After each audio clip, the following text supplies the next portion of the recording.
Hi, one of the most common questions we get asked is how does NWEA's MAP assessment compare to Let's Go Learn when it's used in special education?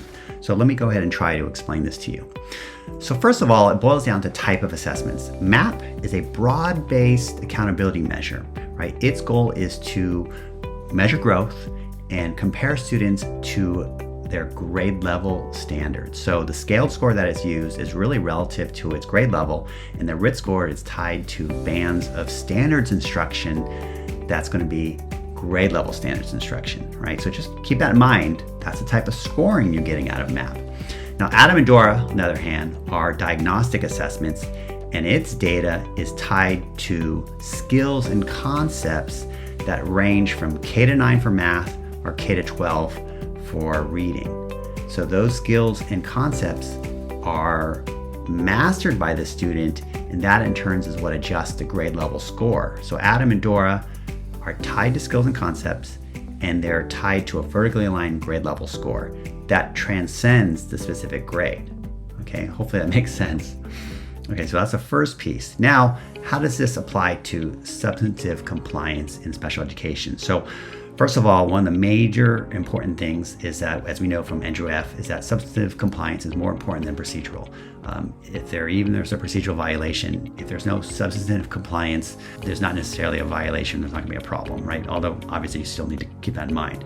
But special education teachers, if they're given a MAP data, that data is not compatible. It's not compatible baseline data, because normally progress monitoring has to happen every time you provide a report card.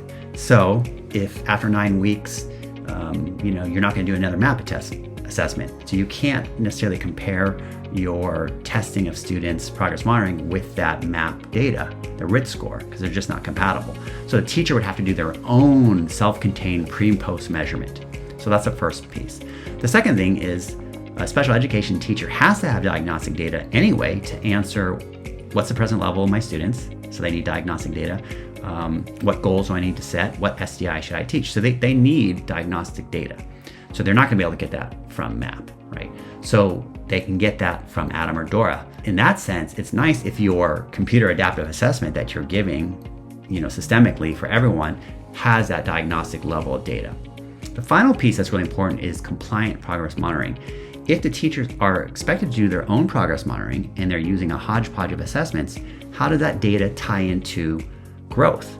They don't. If I just say, oh, I gave a bunch of quizzes or a bunch of different tests, I can't really necessarily measure their overall progress if I don't tie that into a total system. ADAM and DORA their baseline data are GLS scores.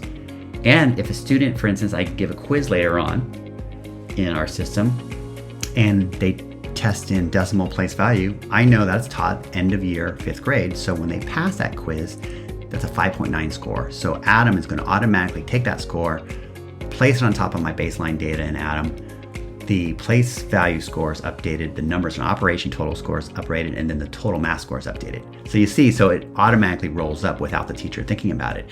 So imagine if you're a brand new teacher, special education teacher, and you are using MAP, you have to do all this stuff.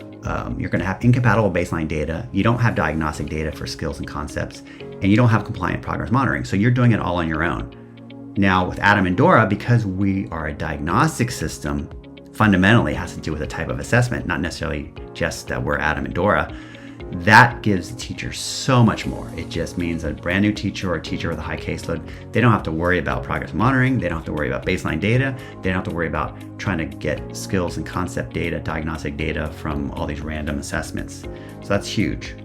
The final piece is gap-focused specially designed instruction. Of course, that is the ultimate goal. That's how teachers execute and get students to improve their achievement. So when you have all this good data up front in this system, teachers can focus more on this. And then of course, ADAM and DORA data really provides this as well, plus our instruction system does too. So hopefully that answers the question for you. If not, then definitely contact us and one of our educational consultants can answer more of your questions. Thank you.